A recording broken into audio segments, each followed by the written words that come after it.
Sehat Mandiri BSM berjumpa kembali dengan saya Iman Dwi-Hartanto dan ini merupakan akses yang kesekian mumpung ketemu Pak Bayu secara langsung. Pak Bayu, iya, Mas Iman. Terima kasih sekali lagi mau kami repoti dan meluangkan waktu di tengah kesibukan Bapak. Terima Plus tadi kasih, juga ganggu sama-sama. istirahatnya gitu. Pak Bayu, saya ini sebagai orang yang sudah tinggal di Surabaya itu kadang-kadang kagum. Kagumnya ini selain pencakar langit, saya masih bisa jalan-jalan belusuan, lihat manuk kuntul yang ada di sawah-sawah gitu ya. Jadi artinya ada sawah-sawah yang cukup melegakan buat seger-segernya mata gitu. Betul. Tapi sebenarnya saya bertanya, bangsa ini kan dikenal sebagai bangsa pertani, agraris gitu ya. Dan sekarang udah mulai transisi ke industri 4.0 dan kita sudah ancang-ancang ke industri 5.0. Betul. Kalau dari kajian Pak Bayu sendiri, bangsa ini mau dibawa kemana Pak? Petaninya gimana atau gimana-gimananya supaya saya juga mikir yang namanya pertanian itu pasti tetap ada toh Pak? Betul. Tidak mungkin hilang Pak ya? Tidak mungkin hilang sampai kapanpun. Dari kajian Pak Bayu, kalau kita ngomong pertanian, itu kita mulai kenapa pertanian itu penting buat kita Pak? Baik. Sebelum saya bahas tentang itu Mas, saya kasih gambaran tentang pertanian. Saya bergerak di bidang pertanian mulai dari kecil, saya dari desa, dan saya meneliti pertanian ini sudah cukup lama, bahkan lama sekali.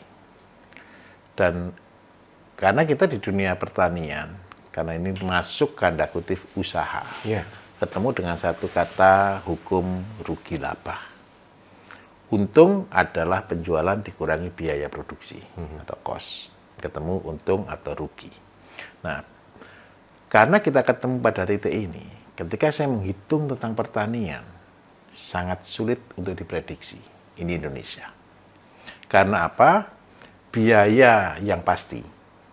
Biaya pasti itu karena cost operasional, itu pasti. Harga pupuk, harga tenaga, harga traktor, harga mulsa, harga benih, harga obat, itu pasti. Tetapi, di ending, harga sales, penjualannya, tanda tanya, tidak pasti. Dan tidak ada kebijakan khusus yang membahas tentang hal ini. Karena itu hanya petani Indonesia ini, ketika dia panen, dia akan tanya ke yang beli, dibeli berapa? Harganya berapa? Harusnya kalau kita industri, harusnya kalau kita ini pengusaha, kita bisa menghitung cost operasional, berarti kita bisa menentukan harga jual. Nah, kejadian inilah yang membuat banyak petani menjadi rugi. Kenapa kok alasannya? Alasan pedagang adalah hukum ekonomi. Ketika barang banyak, permintaan sedikit, maka yang terjadi harga turun. Betul. Tetapi ketika barang sedikit, permintaan banyak, maka harga naik. Nah, sistem kekacauan ini yang menyebabkan harga tidak stabil, dan petani banyak yang merugi. Karena ini kayak orang bermain judi. Karena nandur lombok, siapa tahu nanti harganya baik. Betul. Karena tanda kutip siapa tahu. Nah, kalau semua berkonsep pada siapa tahu, berarti usaha ini tanda kutip tidak menjanjikan. Nah, karena itu kami dari Bserbal, kita dari Bayu Sehat Mandiri, kita mencoba satu konsep yang berbeda. Gimana Pak? Konsep pertanian ini adalah konsep pertanian yang kita basic nih kepada desa. Yang kita menyebutnya intansari. Ini intansari ini istilah atau singkatan? Istilah dan singkatan. Oh, baik. Intansari itu singkatan dari integrasi pertanian desa mandiri. Jadi ini sebenarnya mimpi saya dari dulu sekali, konsep intansari ini. Di desa itu ada penduduk, Mas. Izin nyatet Pak, ini karena keropean saya nih Pak. Namanya indah soalnya, Intansari. Iya, Intansari Integrasi Pertanian Desa Mandiri. Di desa ini ada orang yang menjadi pegawai, ada orang yang menjadi petani, ada orang yang menjadi buruh tani, ada juga orang yang cuman tidak tahu, orang tengah lah, tidak ngerti apa yang sedang mereka kerjakan. Tetapi sebenarnya semua butuh makan, semua butuh hidup, ekonomi harus berjalan. Nah, karena itu kami dari Beserbal, dari Bayu Sehat Mandiri, karena visi salah satu kami adalah membangun pertanian, membangun kesehatan, dan membangun perekonomian. Saya tekankan kepada teman-teman yang ada di daerah, Beserbal ada karena pasar kita terbesar adalah petani. Kalau kondisi seperti ini, ekonomi yang tidak menentu, yang tanda kutip merugi, cuaca yang tidak terkontrol, harga yang tidak terkontrol, pupuk yang mahal. Kalau petani rugi, sakit tetap harus beli obat, Mas. Nanti saya bilang, lah uang yang dipakai beli obat itu kan betul-betul uang yang mahal. Nah, karena itu saya minta tolong kepada semua Beserbal, ayo sudah waktunya harus kita kerjakan. Beserbal waktunya membantu petani. Dengan cara apa? Dengan cara kita mulai membuat, jadi sebenarnya saya sudah instruksikan kepada teman-teman dari Beserbal untuk membuat pabrik pupuk. Sebenarnya dulu instruksi pabrik pupuk itu untuk Beserbal. Harus buat di tiap-tiap desa, itu goal saya. Tujuannya apa? Kondisi seperti ini. Saya juga tidak berpikir, Mas, kalau akan terjadi masa yang disebut dengan kata resesi. Di mana resesi ini uang di orang tengah yang paling banyak ini hilang. Sehingga daya beli akan turun. Kalau daya beli akan turun, hukum ekonomi akan berlaku. Maka harga-harga akan murah. Kalau sudah harga-harga akan murah, padahal biaya produksi tetap, yang terjadi adalah kerugian. Ketika petani rugi, apa yang mereka kerjakan? Males, Pak. Lama tidak mau. Iya. Karena rugi. Nah, karena itulah saya memberikan motivasi ke teman-teman semuanya. Sudah waktunya perekonomian di desa harus dibangun. Kita tidak usah berpikir semuanya. Kita tidak usah berpikir kita harus besar. Tidak perlu. Selama tahun 2023 sampai 2025, goal utamanya adalah cukup. Kata cukup itu sudah luar biasa. Cukup untuk kita bertahan hidup. Karena kata cukup itu belajar. Saya sedikit ke filosofi pertanian, Mas. Ini tidak ada dimanapun. Ini filosofi saya.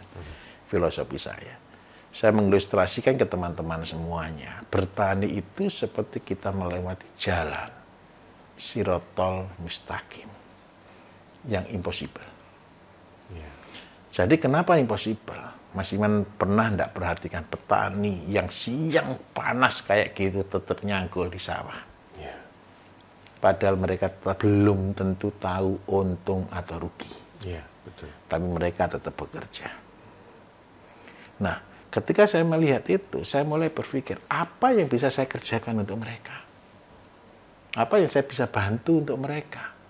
Karena itulah saya membuat pabrik-pabrik pupuk di tiap-tiap desa. Itu goalnya. Walaupun kita mulai dari tiap kabupaten dan tiap kecamatan setelah beberapa bulan ke depan. Tahun ini kita mulai dari seluruh kabupaten. Kemudian dan kecamatan, jadi ada sekitar, tahap awal ini ada sekitar 30 yang bisa kita bangun. Mungkin 4 bulan berikutnya sekitar jadi 100, 4 bulan berikutnya mungkin bisa sampai ke 200 atau 300 pabrik yang kita bangun. Nah, dari pabrik-pabrik yang ada ini, kita buat biaya produksi rendah, sehingga petani bisa beli pupuk dengan harga yang murah. Saya bersyukur sekali, Mas. Artinya saya bersyukur itu begini. Saya ini bukan seorang sarjana pertanian, Mas. Ekonom. Saya ini ekonom. Bidang saya kalau banyak orang tahu cuman herbal. Padahal mereka tidak tahu sebenarnya fokus riset saya sebenarnya di penelitian dan peternakan.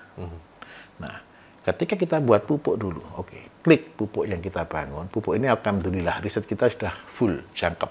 Jadi kita buat pembenah tanah, kita buat pupuk padat, organik, kita buat nitrogen cair, kita juga buat zat PT untuk daun, zat PT untuk buah, fungi, dan insektisida organik. Landasan dasar saya membuat semua organik satu, yang makan orang. Terus yang kedua, bumi punyanya Gusti Allah. Yang ketiga, bertani itu adalah ibadah. Jadi saya katakan bertani adalah ibadah itu begini. Saya bercita-cita ketika orang menyadari bahwa bertani, bekerja itu adalah ibadah. itu mereka punya semangat yang berbeda tentang pekerjaan. Berbeda dengan mereka yang bekerja, bertani hanya untuk menghasilkan uang. Apa bedanya? Ketika orang bekerja, bertani hanya fokus kepada uang, ketika mereka berhasil, mereka menjadi sombong. Mereka akan berkata, karena saya sudah kerja keras. Betul. Tetapi ketika orang bertani karena ibadah, tetap saya harus bekerja keras, walaupun belum tentu tahu hasilnya. Betul. Nah, yang kita harapkan adalah rezeki. Nah, petani sedang digeser di sini. Mereka kayak disaring di sini. Banyak orang-orang akan berguguran, terutama anak-anak muda, karena mereka lihat profit oriented. Karena itu saya dari Beserpal, saya turuni lagi ke bawah. Saya motivasi generasi muda, jangan bertani karena profit. Bertanilah karena ibadah. Berarti kalau kita bertani karena ibadah, kita mempercayai bahwa Tuhan itu ada. Kenapa ini sangat penting sekali? Betapa ironisnya kita. Kalau kita bertani, sedangkan hati kita tidak punya keyakinan bahwa Tuhan itu ada. Kenapa kok begitu? Yang ngecat Lombok Gusti Allah, Mas. Yang nurunkan hujan Gusti Allah, Mas. Yang bawa nyiptakan serangga Gusti Allah, Mas. Lah kalau kita kehilangan iman, maka seolah-olah semua itu tanggung jawab kita. No. Saya sedang mengajak kita berbisnis yang benar. Bisnis yang dimaksud ibadah itu begini loh. Bertani jangan untuk uangnya. Coba bayangkan. Tanah adalah milik Gusti Allah sendiri. Milik Tuhan. Yang menciptakan Tuhan. Langit dan bumi. Yang kedua, kita mengolah tanah sebagai wujud tanggung jawab saya beribadah kepada Tuhan. Saya garap tanahnya. Karena ini bukan punya saya. Saya rawat tanahnya. Saya kasih yang organik.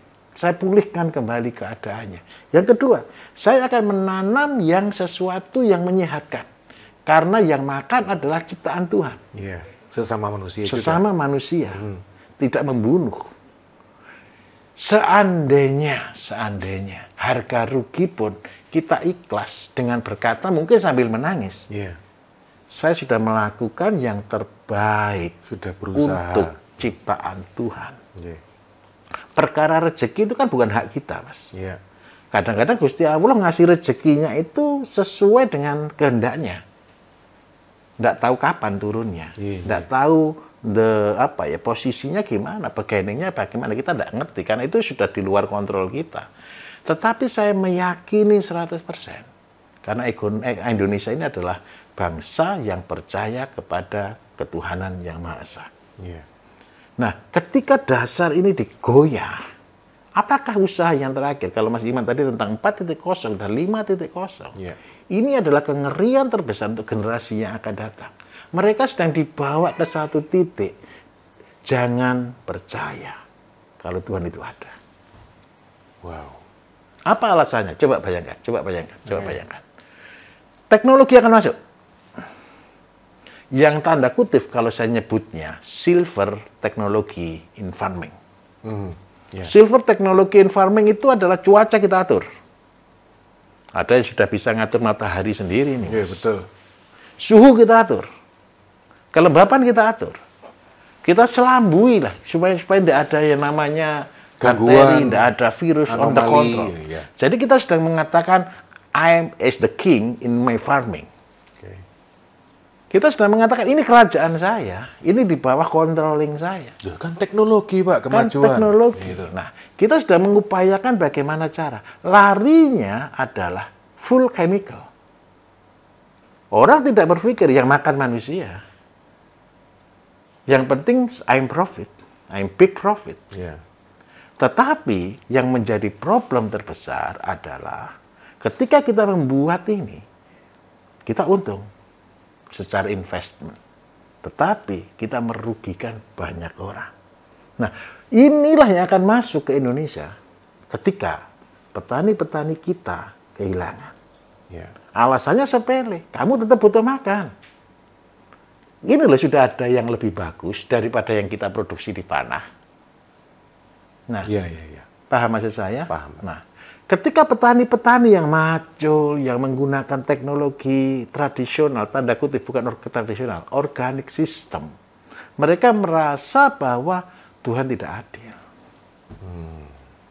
Orang yang di kapitalis, dia akan berkata begini, loh, ini kan teknologi, ini kan hasil riset. Kita membuat tidak peduli ini kimia membahayakan atau apa. Toh makanan juga membahayakan, itu bahasanya mereka. Nah, saya sebagai herbalis, kita juga sebagai manusia normal, Mas. Saya yakin Tuhan itu ada. Karena saya sampai hari ini pun biarpun saya seorang herbalis, saya meyakini obat saya tidak bisa menyembuhkan. Yang bisa menyembuhkan itu Tuhan. Kalau obat saya bisa menyembuhkan, kalau saya pasien 10, saya kasih obat saya, harusnya sembuh semua. Itu kalau obat saya yang menyembuhkan. Tetapi kalau pasien 10, saya kasih obat saya, sembuh 5, berarti ada something X yang mempengaruhi. Dan itulah mujizat kehendaknya Tuhan. Saya tidak ngurus itu urusannya Tuhan. Karena itu saya tidak mau mengambil bagian sama sekali di dalam konsep saya bisa menyembuhkan orang. Karena itu di luar kapasitas saya. Nah, pertanian tadi yang saya katakan, tawakal niat ibadah. Artinya ketika kita melakukan itu, saya percaya Bapak Ibu sekalian, Mas Iman juga ya. Saya percaya, saya sudah membuktikannya. Ketika kita melakukan yang benar, rezeki itu akan diberikan tepat pada waktunya. Dan saya kepengen satu, begini, ibadahnya di mana? Ketika kita memproduksi sesuatu, sayur, buah, apapun juga yang kita produksi, orang memakannya jadi hebat.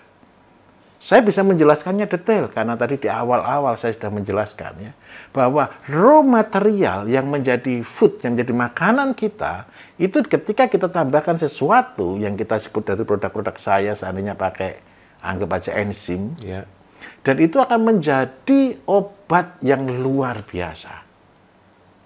Karena apa? Sumbernya kesembuhan, konsepnya dari sana.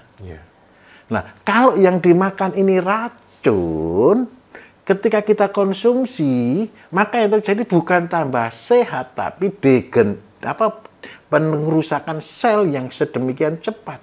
Justru kita semakin turun. Pelan-pelan kita dihancurkan dari dalam. Dan pasti hancur. Pasti hancur. Karena itu saya sangat antusias sekali untuk kita membangun di dunia pertanian. Terutama saya berharap sekali perkotaan. Seperti itu, Mas Iman. Pak Bayu, kalau bicara soal kota, ini kan lahan itu mahal. Betul. Lahan itu terbatas.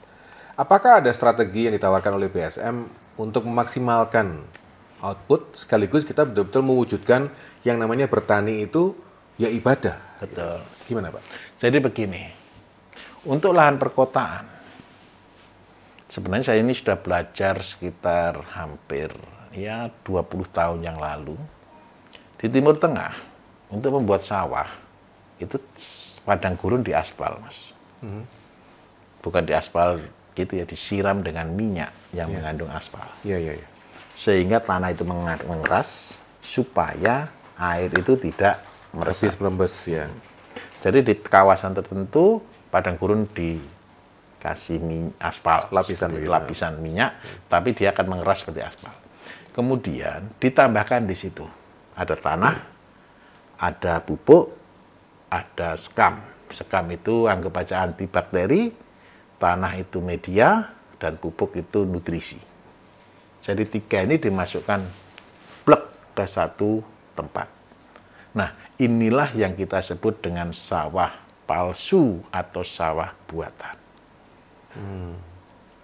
Apa bedanya kita dengan yang silver teknologi? Kalau di silver teknologi, semua on the control.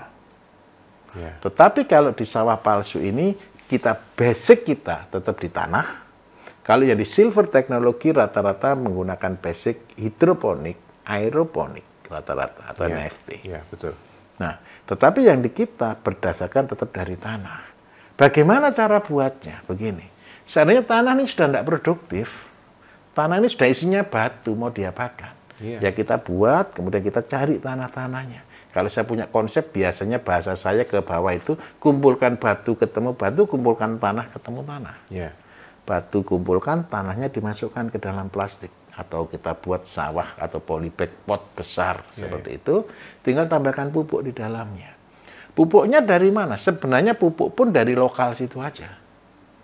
Kita olah, kita buat kompos, kita proses, kita fermentasi, kemudian kita jadikan pupuk, kita campur jadi satu, kita tambah dengan abu supaya tidak terjadi penyakit jamur atau penyakit-penyakit virus yang mengembang di dalam tanah. Sehingga yang terjadi apa? Tanah atau kita nyebutnya media ini, kita kan bisa tanami.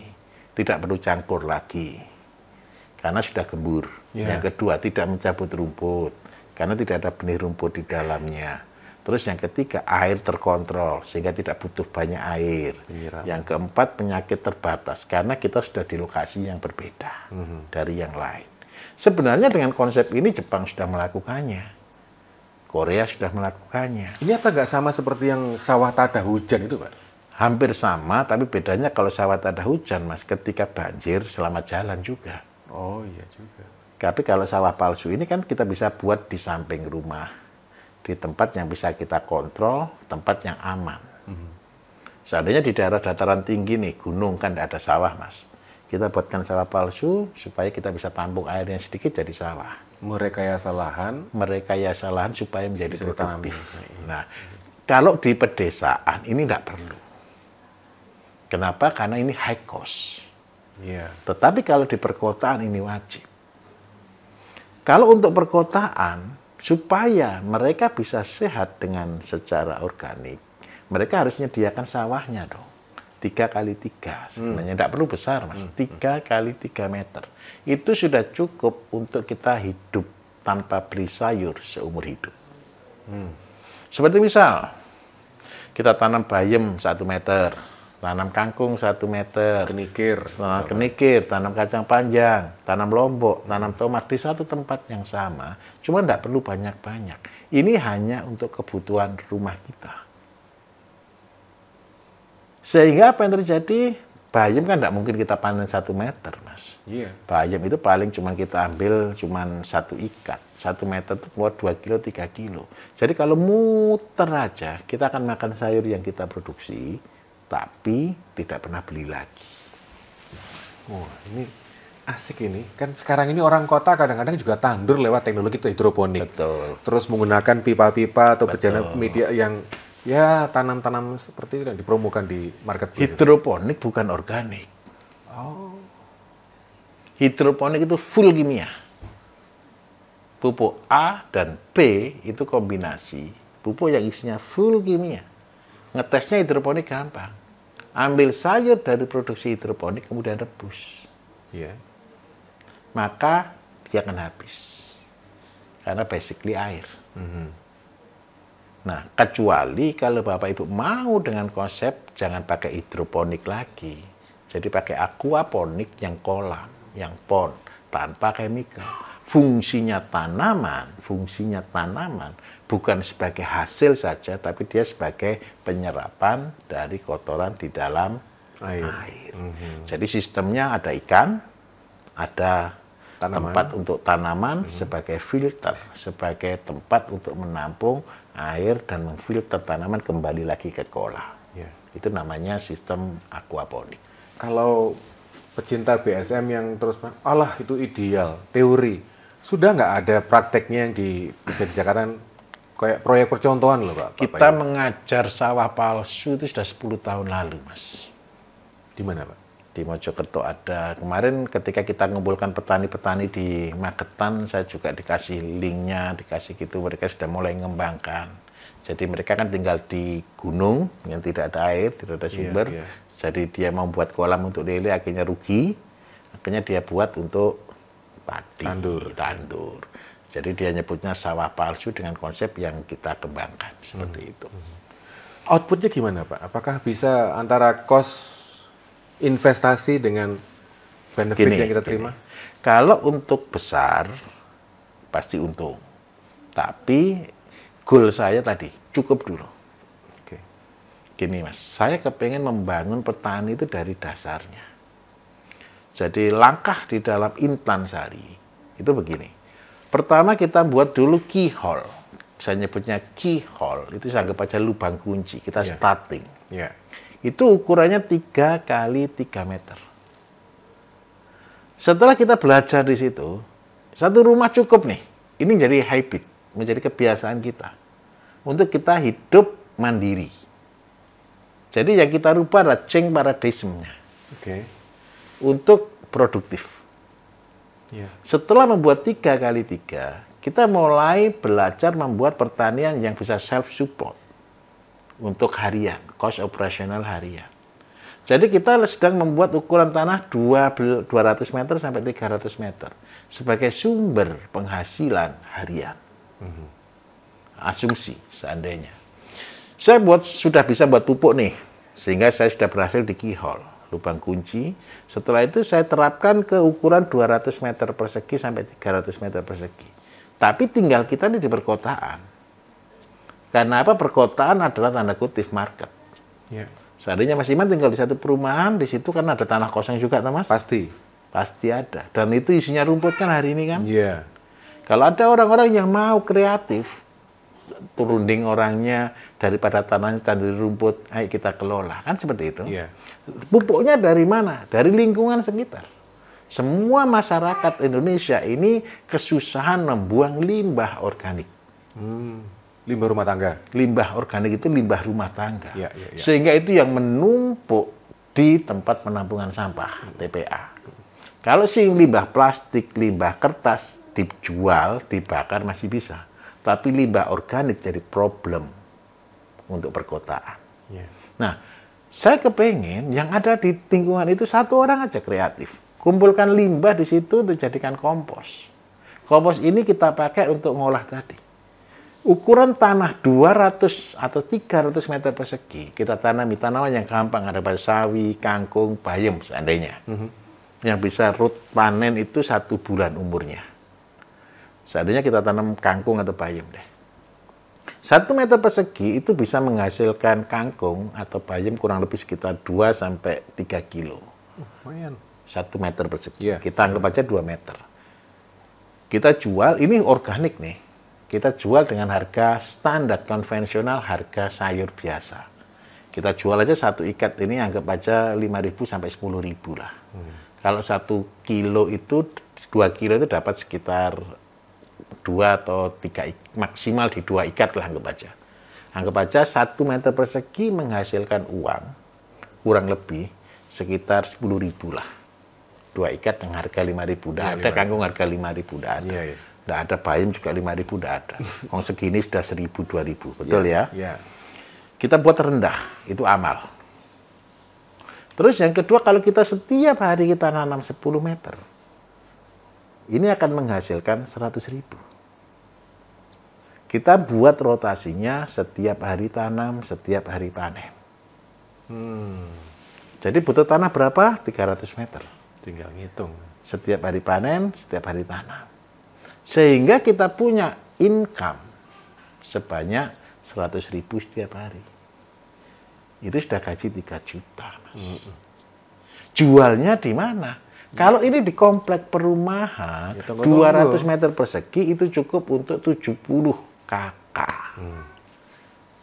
Seperti itu. Itu untuk bangun penghasilan harian. Iya.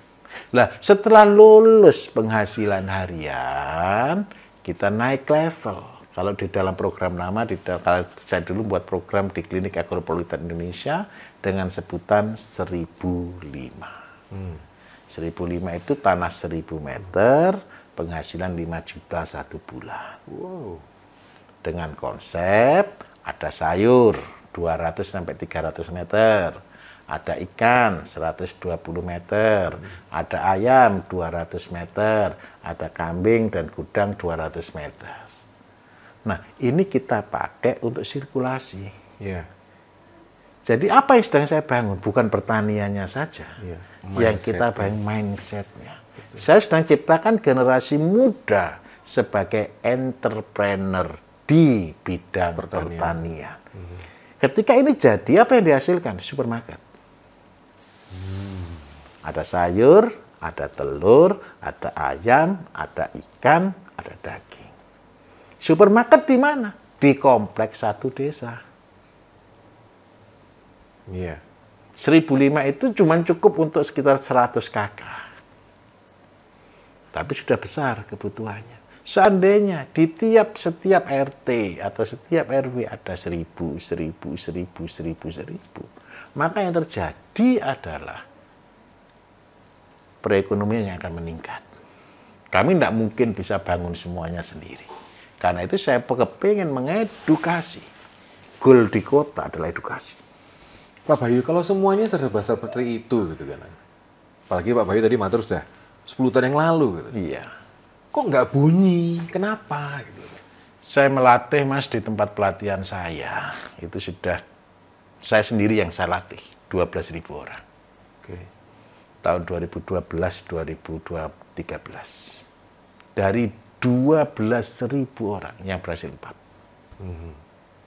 Saya tahu orang-orangnya. Tapi dari tahun itu, dari mancanegara, 17 negara yang belajar di tempat saya.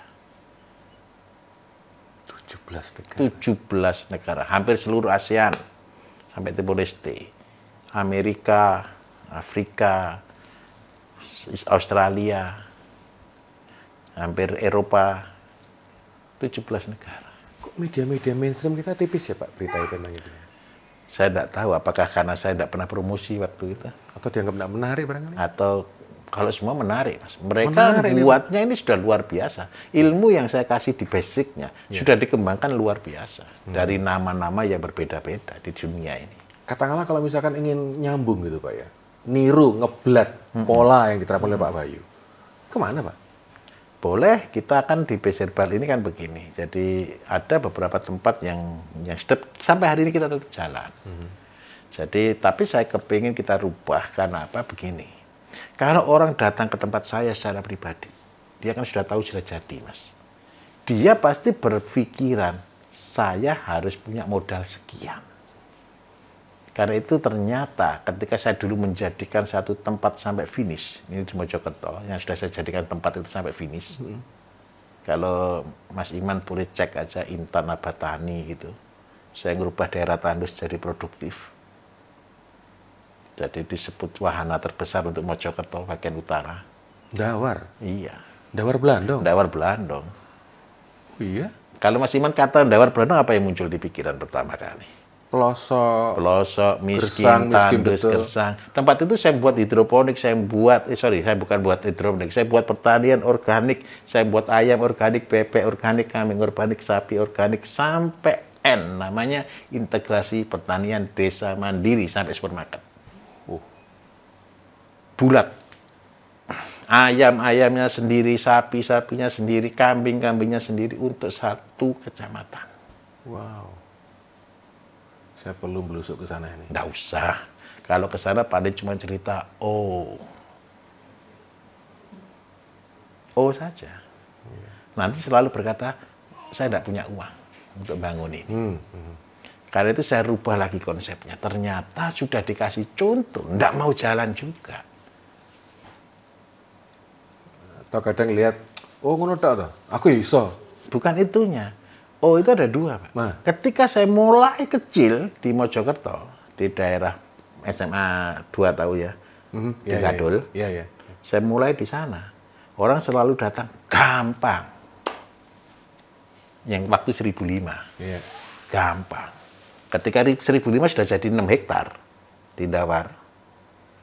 Orang bilangnya, oh modalnya kebesaran. Why? Why? Yeah. Tidak mau belajar dari yang kecil. Ketika saya dulu mulai dari 1.005, kok gak mau belajar? Ketika selalu orang bilangnya gampang. Tapi gak dilakoni. Gak dilakoni. Itu tipikal orang kita, Pak. Karena saya berpikir gimana caranya saya bisa masukkan ilmu ini ke generasi muda. Saya dari ayam syarat 10, Mas, sampai jadi ayam ribuan, itu sudah saya buktikan semuanya. Iya. Tapi pertanyaan juga sama. Kenapa sih orang kok tidak mau di situ? Setelah saya mundur, saya kadang-kadang putus asa untuk ngajari orang. Fair. Sampai ini teman-teman saya bilang, saya sudah mungkin kadoan, kedukuran ilmu nih, sampai gak iso ngomong bahasa ini gak sama mungkin. Iya. Sampai akhirnya saya mencoba membuat satu konsep lagi, ya sudahlah, saya harus ngasih contoh dari nol, tetapi bersamaan dengan itu edukasi berjalan. Ya. Kita nyebutnya namanya pemuritan. Iya, setuju. Nah inilah sedang kita gagas Mas Iman. Untuk tahun 2023 di saat resesi. Kenapa ini saya munculkan di tahun ini? Yang pertama, pengangguran akan muncul. Pengangguran sebelum nganggur, dia dapat pesangon. Punya modal. Ya. Mereka akan berpikir bisnis di pertanian itu paling gampang. Padahal coba bisnis di pertanian pasti saya jamin 100% rugi. Saya ingatkan Bapak Ibu yang baru dapat PHK, yang baru dapat pesangon, jangan diganggu uangnya, masukkan di deposito untuk makan aja. Kalau mau bisnis pertanian, mulai dari nol, mulai dari 3 kali 3, 1 atau 2 bulan berjalan, kembangkan ke 300 meter, 1, 2, 3 bulan berjalan, baru naik level lagi, naik level lagi. Saya mengajarkan bisa semua dalam waktu 1 hari, tetapi belajarnya butuh waktu 10 tahun untuk menyelesaikannya. Kalau bicara soal belajar, Anda bisa memanfaatkan kanal-kanal kontak langsung dengan BSM, Bayu Sehat Mandiri untuk lebih detail. Baik, untuk Anda, pecinta BSM, Bayu Sehat Mandiri, kalau bicara soal petani, sekali lagi, manfaatkan kanal-kanal yang ada, disiapkan oleh Pak Bayu dan tim. Dan kalau misalkan Anda sudah tertarik, interest untuk membuka mindset pola pikir kita, nandur atau petani sesuatu yang mulia, bertani itu adalah ibadah, Anda bisa akses ke kanal-kanal tersebut. Saya Iman Yartanto, terima kasih. Kita nanti ngobrol lagi dengan Pak Bayu. Masih kurang ini, masih banyak ini. Ibaratnya kamus berjalan beliau. Pak Bayu, bentar dulu Pak Bayu. Matur nuwun. Kita break sebentar. Kita break dulu.